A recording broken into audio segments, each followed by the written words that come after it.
এতিয়া চোৱা আজিৰ ভিডিঅ'ত আমি ক্লাছ 10ৰ অনুশীলনী 1.1ৰ যিটো 8 নম্বৰ অংক আছে ইয়াৰ প্ৰথমটো এইটো চোৱা কি কৈছে ইয়াত এটা ৰেজিমেণ্টত থকা সৈনিকবোৰ 15, 20 বা 25 জনকৈ কিছুমান শাৰীত থিয় কৰিব পাৰি। ৰেজিমেণ্টত অতি কমেও কিমানজন সৈনিক আছে? মানে এটা ৰেজিমেণ্ট আৰ্মীৰ মানে সৈনিকৰ 15টা 20টা বা 25 জনকৈ মানে শাৰী পাতিব পাৰে।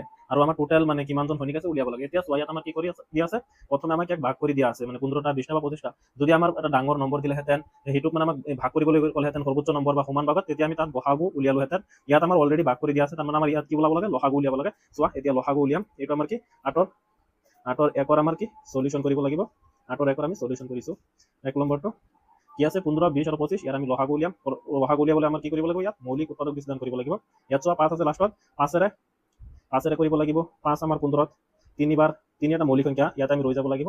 তাৰপিছত চোৱা কি আছে 20 আমি লাষ্টত শূন্য আছে শূন্য থাকিলে আমি 2এৰে কৰিব পাৰিম 2 এবাৰ আৰু শূন্য নামি আহিব। এতিয়া চোৱা শূন্য আছে 2এৰে 2 5 বাৰ এতিয়া 5 ওলাইছে 5 এটা আমাৰ কি মৌলিক সংখ্যা। নেক্সট কি আছে 25 5এৰে আমাৰ 5 বাৰ 5 এটা কি আমাৰ মৌলিক সংখ্যা। সেয়া আমাৰ 15 মই কেনেকৈ লিখিব পাৰিম 15 5 পূৰণ 3 আৰু 20 লিখিব পাৰিম মই 2 পূৰণ 5 আৰু 25ক মই লিখিম 5 পূৰণ 5। এতিয়া আমাৰ কি ওলাব লাগে লসাগু লসাগু আমাৰ কি হ'ব ইয়াত কি কমন আছে 5 5 5 গোটেইকেইটা আমাৰ কি 5 কমন আছে 5 ললো। তাৰপিছত এই চোৱা 5 আৰু 5 বাকী ইয়াত কিবা কমন আছে নাই গোটেইখিনি যিখিনি নাই এইটো উঠাই ল'ম 3 পূৰণ তাৰপিছত 2 পূৰণ 5 এতিয়া চোৱা 5ৰ লগত 3 পূৰণ কৰিলে 15 2ৰ লগত 2 পূৰণ কৰিলে 4 আৰু 5 এটা ৰৈ যায় ইয়াত আহিব। এতিয়া চোৱা 15 5ৰ লগত 4 পূৰণ কৰিলে 20 2 এটা ৰৈ যায় 4ৰ লগত 1 পূৰণ কৰিলে আমাৰ হ'ব 4 আৰু 2 6 4 আৰু 2 6 ইয়াত 5 এটা আছে। এতিয়া চোৱা 5ৰ লগত 0 পূৰণ কৰিলে 0 5ৰ লগত 6 পূৰণ কৰিলে 30। গতিকে আমি কি লিখিব পাৰিম অতি কমেও মানে ৰেজিমেণ্টত কিমান আছিল ৰেজিমেণ্টত অতি কমেও 300 সৈনিক আছিল 300। তাৰমানে সেই ৰেজিমেণ্টত আমাৰ 300জন সৈনিক আছিল যাক আমি মানে 15টা 20টা বা 25টা মানে শাৰীত থিয় কৰিব পাৰি। এতিয়া চোৱা অনুশীলনী 1.1ৰ আমাৰ অনুশীলনী 1.1ৰ 8 নম্বৰ প্ৰশ্নৰ ইয়াৰ ছেকেণ্ডটোত আমাৰ কি কৈছে এটা ঘণ্টা 18 ছেকেণ্ড আৰু আন এটা ঘণ্টা 60 ছেকেণ্ডৰ অন্তৰালত বাজে। কোনো এক সময়ত দুয়োটা ঘণ্টা একেলগে বাজিলে তাৰ কিমান ছেকেণ্ড পিছত ঘণ্টা দুটা পুনৰ একেলগে বাজিব। মানে আমাৰ দুটা ঘণ্টা আছে যিটো মানে স্কুলত থাকে যিবিলাক তেনেকুৱা এটা ঘণ্টা আৰু এটা 18 ছেকেণ্ড পিছত আৰু এটা ঘণ্টা 60 ছেকেণ্ড মানে 60 ছেকেণ্ড পিছত বাজে তেতিয়া মানে সেই ঘণ্টা দুটা মানে কিমান মানে সময় পিছত মানে একেলগে বাজিব। ইয়াত আমাৰ আনচাৰটো ওলাব লাগে কিয় ছেকেণ্ডত ওলাব লাগে ঘণ্টা দুটা পুনৰ কেতিয়া বাজিব। ইয়াত চোৱা আমাৰ কি কৈছে একেলগে কোনো এটা প্ৰশ্নত যদি এনেকুৱা মানে এইটো চেপ্টাৰত একেলগে থাকে তাত মানে আমি সদায় কি উলিয়াম লসাগু উলিয়াম। তাত আমি সদায় লসাগু উলিয়াব লাগিব। ইয়াৰ সলিউশনটো চোৱা 8ৰ 2 আমি কুৱেশ্যন নম্বৰ 8ৰ 2ৰ সলিউশন কৰিম। ইয়াত আমাৰ কি দিয়া আছিল দুটা মানে 18 ছেকেণ্ড আৰু 60 ছেকেণ্ডৰ অন্তৰালত বাজে। সেয়া আমি 18 আৰু 60 লসাগু উলিয়াম আৰু সেইটো আমাৰ ছেকেণ্ডত আনচাৰটো মানে ওলাই যাব। চোৱা এতিয়া 18 লাষ্টত ইয়াত কি আছে আমাৰ 8 আছে গতিকে যুগ্ম সংখ্যাকেইটা ইয়াত লিখি লওঁ 2 4 6 8 আৰু কি আছে শূন্য হ'ব আমাৰ। এতিয়া চোৱা 8 আছে 8 মানে যুগ্ম সংখ্যা সেয়া আমি 2এৰে ইয়াৰ মৌলিক উৎপাদক বিশ্লেষণ কৰিম। 2ৰ লগত 9 পূৰণ কৰিলে আমাৰ 18 হয়। এতিয়া চোৱা কি 3 আহিছে 3টো অযুগ্ম সেয়া আমি অযুগ্ম সংখ্যাকেইটা ইয়াত লিখি ল'ম। এতিয়া 9 আছে সেয়া 3ৰে 3বাৰ 3 ওলাইছে 3 এটা মৌলিক সংখ্যা সেয়া আমাৰ এইটো ইয়াত ৰৈ যাব লাগিব। এতিয়া চোৱা 60 শূন্য আছে আমাৰ ইয়াত শূন্য থাকিলে 2এৰে 2 6ত 3বাৰ 2 শূন্য এনেই নামি আহিব। তাৰপিছত শূন্য আছে আকৌ 2এৰে 2 এবাৰ 2ৰ লগত 1 পূৰণ কৰিলে 2 হয় 1 এটা ৰৈ যায় ইয়াত আহিব 10ত 2 5 বাৰ। এতিয়া চোৱা 5 আছে 5এৰে ইয়াত মানে 5 অযুগ্ম 5এৰে হ'ব 5 15ত আমাৰ কি 3বাৰ। ইয়াত চোৱা 3 এটা আমাৰ অযুগ্ম সংখ্যা সেয়া আমি আৰু মানে আগুৱাব নোৱাৰে। এতিয়া চোৱা লিখিম 18 কাৰ সমান 2 পূৰণ 3 পূৰণ 3 ইয়াত আছে। তাৰপিছত 60 কাৰ সমান 2 পূৰণ 5 পূৰণ 3 লিখিব পাৰিম ইয়াৰ পৰা। এতিয়া চোৱা আমাৰ কি ওলাব লাগে লসাগু প্ৰশ্নমতে লসাগু ওলাব লাগে। লসাগু ইয়াত দুটা কমন আছে এটা লৈ ল'ম। চোৱা ইয়াত দুটা কমন আছে এটা লৈ ল'ম আৰু বাকী এই তিনিটা উঠাই লৈ আহিম। লসাগু আমাৰ এনেকৈ ওলাব লাগে। এতিয়া চোৱা 2ৰ লগত 3 পূৰণ কৰিলে 6 3ৰ লগত 2 পূৰণ কৰিলে 6 আৰু 5 এটা অকলশৰীয়া নামি আহিব। এতিয়া চোৱা 6ৰ লগত 6 পূৰণ কৰিলে 36 আৰু 5 এটা ইয়াত আছে ৰৈ যাব। এতিয়া চোৱা 36 আৰু 5ক পূৰণ কৰিব লাগে 5ৰ লগত 6 পূৰণ কৰিলে 30 এয়া শূন্য লিখিম 3 এটা ৰৈ যাব। 5ৰ লগত 3 পূৰণ কৰিলে 15 আৰু 3 এটা আছিল এয়া 18 ইয়াত চোৱা মই লিখি দিছোঁ 18 ছেকেণ্ড, পিছত ঘণ্টা দুটা পুনৰ একেলগে বাজিব। এইখিনি মই প্ৰশ্নৰ পৰা মিলাই লিখি দিছোঁ। 18 ছেকেণ্ড ইয়াত আমাৰ 18 নহয়, 180 ছেকেণ্ড পিছত মানে আমাৰ ঘণ্টা দুটা পুনৰ আকৌ একেলগে বাজিব। লসাগু ওলাইছিলোঁ আৰু এইটোৱে আমাৰ আনচাৰ আছিল, লিখি ইয়াত দিছোঁ। একেবাৰে সহজ নহয়।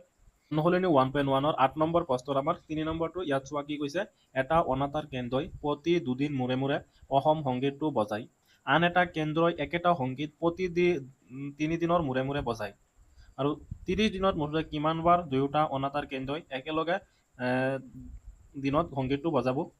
একেটা দিনত ইয়াত চোৱা একেটা বা একেলগে কৈছে, সেয়া আমি ইয়াত লসাগু উলিয়াব লাগিব। কিন্তু লসাগু উলিয়াবলৈ হ'লে আমাৰ কি দুটা সংখ্যা লাগে, কিন্তু ইয়াত আমাৰ মানে ইয়াত চোৱা 18 আৰু 60 আছিল, কিন্তু ইয়াত কিবা নাই। কিন্তু ইয়াত চোৱা 2 আছে আৰু ইয়াত 3 লিখা আছে, তাৰমানে মই 2ক ইয়াত লিখিব পাৰিম আৰু 3 লিখিব পাৰিম, আৰু 2 আৰু 3 লসাগু উলিয়াম। তেতিয়া মানে আমাৰ কি হ'ব, মানে কেতিয়া সিহঁতৰ মানে একেলগে মানে বজায় সেইটো ওলাই পৰিব, আৰু তাৰপিছত 30 দিনত মানে কেতিয়া কিমানবাৰ একেলগে বজায় সেইটো পিছত ওলাম। এতিয়া চোৱা 8 নম্বৰৰ যিটো ছেকেণ্ড আছিল, ইয়াৰ সলিউশ্যন, ছেকেণ্ডটোৰ সলিউশ্যন প্ৰশ্নমতে আমাৰ কি দিয়া আছিল, 2 দিন মূৰে মূৰে আৰু 3 দিন মূৰে মূৰে। এতিয়া 2ৰ মৌলিক উৎপাদক বিশ্লেষণ কৰিম। 2 2ত এবাৰ, কিয়নো 2 এটা মৌলিক সংখ্যা। তাৰপিছত চোৱা 3 3ত 3 এবাৰ, গতিকে মই লিখিব পাৰি 2 2 পূৰণ 1 আৰু 3 3 পূৰণ 1। ইয়াত লসাগু হ'ব,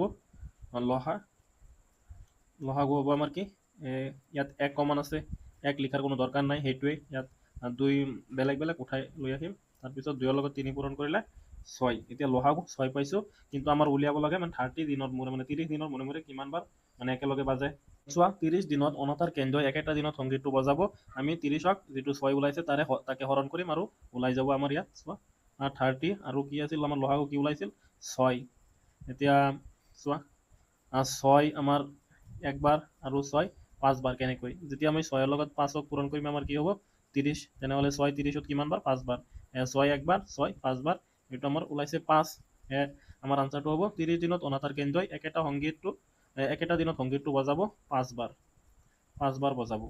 ইয়াত আমি যে লসাগু 6 ওলাইছোঁ, এইটো মানে 6 মানে কি বুজাইছে, যে যদি এটা অনাতাঁৰ কেন্দ্ৰই 2 দিন মূৰে মূৰে বজায় আৰু আন এটা অনাতাঁৰ কেন্দ্ৰই 3 দিন মূৰে মূৰে সেই সংগীতটো বজায়, তেতিয়াহ'লে 6 দিনৰ পিছত সিহঁতে কি কৰিব, একেলগে বজাব, একেলগে মিলিব। 6 দিন পিছত মানে একেলগে মিলিলে আমাৰ 30 দিনত কিবাৰ মানে 5বাৰ একেলগে মিলিব। এইটো আমি মানে এই প্ৰশ্নটোত ওলাইছোঁ।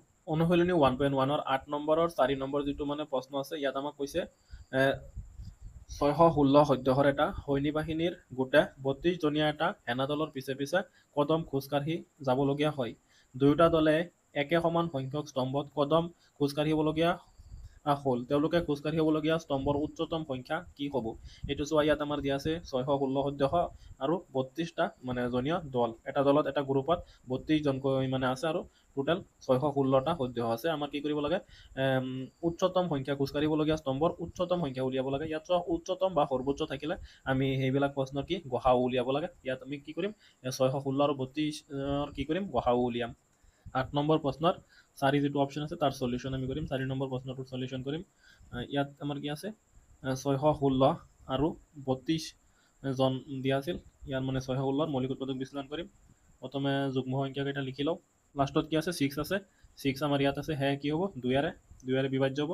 2 6ত 3বাৰ, 2 16ত আমাৰ কিমানবাৰ, 2 16ত হ'ব 8বাৰ। কিন্তু চোৱা ইয়াৰ লগত মই যেতিয়া ইয়াক পূৰণ কৰিম এইটো নাহে, এতিয়া ইয়াত মাজত এটা শূন্য দিব লাগিব।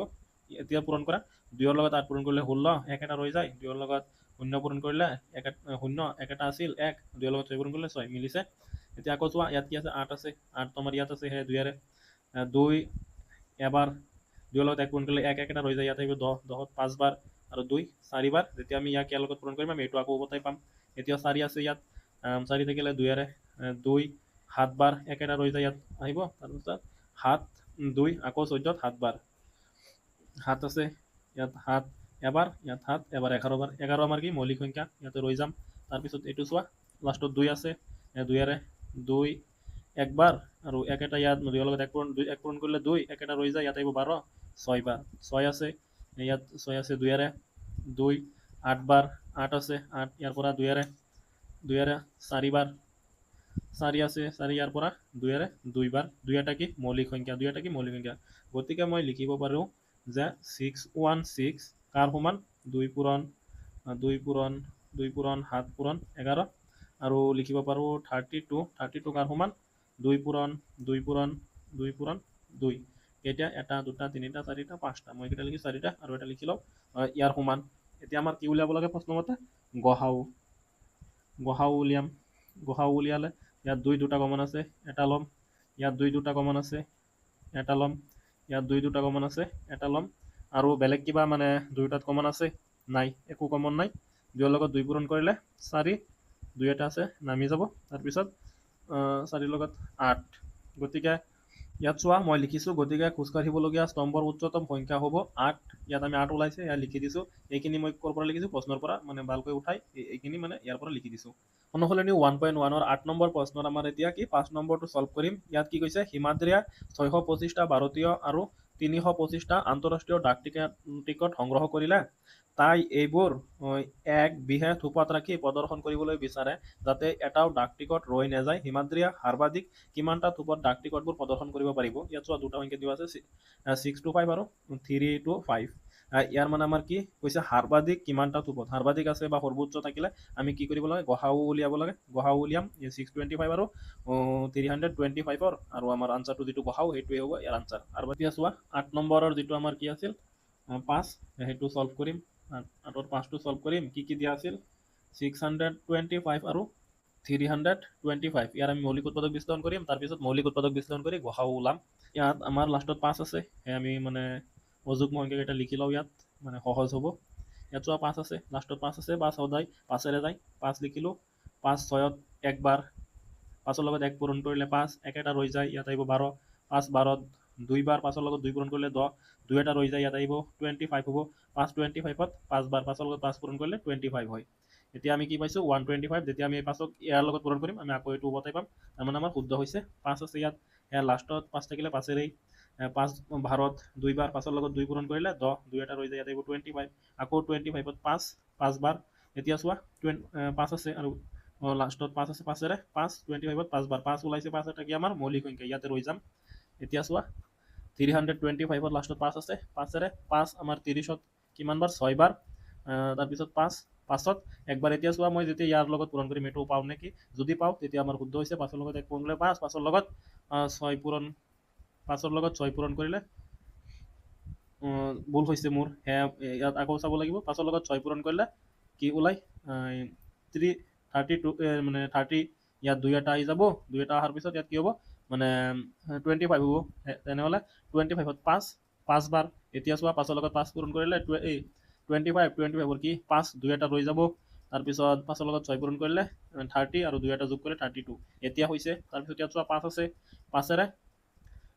5এৰে কৰিম 5 6ত একবাৰ 1 এটা ৰৈ যাব ইয়াত আহিব 15 5 15 3 বাৰ ইয়াত কি ওলাইছে 13 মানে আমাৰ এটা মৌলিক সংখ্যা মই এতিয়া লিখিম 6 to 5 কাৰ সমান 5 4টা 5ৰ সমান 1 2 3টা 4টা ইয়াৰ সমান মই 625ক লিখিছোঁ কিয়নো মৌলিক উৎপাদক বিশ্লেষণ কৰি এয়া পাইছোঁ এতিয়া চোৱা 325ক মই লিখিব পাৰি 5 পূৰণ 13 এতিয়া আমি কি ওলাম গহাও উলিয়াব লাগিব প্ৰশ্নমতে গহাও ইয়াত 2টা 5 কমন আছে এটা লৈ ল'ম ইয়াত 2টা 5 কমন আছে এটা 5 লৈ ল'ম আৰু বেলেগ কিবা কমন আছে একো নাই যেতিয়া মই 5ৰ লগত 5 পূৰণ কৰিম 25 হ'ব এতিয়া মানে আমাৰ এইটো আনসাৰ প্ৰশ্নমতে মই ইয়াত ভালকৈ লিখি দি আছোঁ চোৱা ইয়াত চোৱা মই কি লিখিছোঁ গতিকে হিমাদ্ৰীয়ে সৰ্বাধিক 25টা থোপত ডাক টিকটবোৰ প্ৰদৰ্শন কৰিব পাৰিব 25 মই ক'ৰ পৰা লৈছোঁ ইয়াৰ মানে ইয়াৰ পৰা 25 উঠাই বহাই দিছোঁ আৰু এইখিনি আমাৰ প্ৰশ্নৰ পৰা আছিল এতিয়া চোৱা অনুসলনি 1.1ৰ কুৱেশ্যন নম্বৰ 8ৰ যিটো আমাৰ লাষ্টৰ 6 নম্বৰ প্ৰশ্নটো মানে 6 নম্বৰ অপশ্যনটো এইটো আছে ইয়াত চোৱা কি কৈছে দুডাল ৰছীৰ দৈৰ্ঘ্য ক্ৰমে 64 চেণ্টিমিটাৰ আৰু 80 চেণ্টিমিটাৰ দুয়োডালৰ পৰা সমান দৈৰ্ঘ্যৰ টুকুৰা কাটি উলিয়াব লাগে কোনো ৰৈ নোযোৱাকৈ দুয়োডাল ৰছীৰ পৰা কাটি উলিয়াব পৰা তেনে টুকুৰাৰ সৰ্বাধিক দৈৰ্ঘ্য কিমান হ'ব ইয়াত চোৱা সৰ্বাধিক কৈছে আৰু আমাৰ দুটা ইয়াত মানে 64 চেণ্টিমিটাৰ আৰু 80 চেণ্টিমিটাৰ আছে ইয়াত চোৱা সৰ্বাধিক পোৱাৰ লগে লগে আমি কি মানে বুজি পাম গহাও উলিয়াব লাগে গহাও সৰ্বাধিক কৈছে সেয়া গহাও উলিয়াম এতিয়া 64 আৰু 80 এইটো 8 নম্বৰ 6টো সলিউশ্যন এতিয়া চোৱা 8 নম্বৰৰ যিটো 6 নম্বৰ আছে প্ৰশ্ন অপশ্যনটো ইয়াত আমাৰ সলিউশ্যন লিখিলোঁ কি দিয়া আছিল আমাৰ 64 আৰু 80 চেণ্টিমিটাৰ ইয়াৰ আমি কি কৰিম মৌলিক উৎপাদক বিশ্লেষণ কৰিম মৌলিক উৎপাদক বিশ্লেষণ কৰি আমি গহাও উলিয়াম আৰু আমাৰ মানে এইটোৱে আনসাৰ হ'ব এতিয়া চোৱা ইয়াত 4 আছে যুগ্ম সংখ্যাকেইটা মই লিখি লওঁ মানে সহজ হ'ব আৰু অযুগ্ম সংখ্যাকেইটাও ইয়াত লিখি ল'ব লাগিব ইয়াত চোৱা 4 আছে 4 মানে 2এৰে 2 6ত 3 বাৰ 2 4ত 2 বাৰ 2 পূৰণ 2 4 2 পূৰণ 3 6 মানে 64 আহে ইয়াত চোৱা 2 আছে 2 3ত একবাৰ 2 ৰ লগত 1 পূৰণ কৰিলে 2 এক এটা ৰৈ যায় ইয়াত আহিব 12 12ত 6 বাৰ 2 ৰ লগত 6 পূৰণ কৰিলে 12 এতিয়া চোৱা লাষ্টত 6 আছে 2 এৰে 2 16ত 8 বাৰ এতিয়া 8 আছে 8 2 এৰে 2 4 বাৰ এতিয়া চোৱা 2 4 আছে 2 2 বাৰ 2 এটা মৌলিক সংখ্যা আমি ইয়াত ৰৈ যাম এতিয়া 80 ৰ মৌলিকতা বিশ্লেষণ কৰিম 0 আছে 0 থাকিলে 2 এৰে 2 4 বাৰ 0 নামি আহিব এতিয়া 0 আছে আকৌ 2 এৰে 2 বাৰ 0 নামি আহিব ইয়াত আকৌ 0 আছে 2 এৰে 2 1 বাৰ 0 নামি আহিব আকৌ 0 আছে 2 এৰে 2 5 বাৰ 5 কি মৌলিক সংখ্যা আমি ইয়াত ৰৈ যাম এতিয়া মই লিখিব পাৰোঁ যে 64 কাৰ সমান 2 পূৰণ 2 পূৰণ 2 পূৰণ 2 পূৰণ 2 পূৰণ 2 এতিয়া 80 কাৰ সমান এটা দুটা তিনিটা চাৰিটা 4 আৰু এটা 5ৰ সমান 2ৰ সমান 2 2 আমাৰ 4টা 2 আৰু এটা 5ৰ সমান 80 এতিয়া কি ওলাব লাগে গহাও উলিয়াব লাগে ইয়াত দুটা আছে এটা ল'ম তাৰপিছত ইয়াত দুটা আছে এটা ল'ম ইয়াত দুটা আছে এটা ল'ম ইয়াত দুটা আছে এটা ল'ম আৰু বেলেগ কিবা একো আছে কমন নাই 2ৰ লগত 2 পূৰণ কৰিলে 4 2ৰ লগত 2 পূৰণ কৰিলে 4 এইটো পূৰণ চিন 4ৰ লগত 4 পূৰণ কৰিলে 16 গতিকে আমাৰ আনসাৰটো কি হ'ব 16 চেণ্টিমিটাৰ ইয়াত চোৱা মই কি কৰিছোঁ প্ৰশ্নৰ পৰা এজ ইট ইজ উঠাই দিছোঁ যে গতিকে অকণো ৰৈ নোযোৱাকৈ দুয়োডাল ৰছীৰ পৰা কাটি উলিয়াব পৰা টুকুৰাৰ সৰ্বাধিক দৈৰ্ঘ্য হ'ব কি হ'ব 16 চেণ্টিমিটাৰ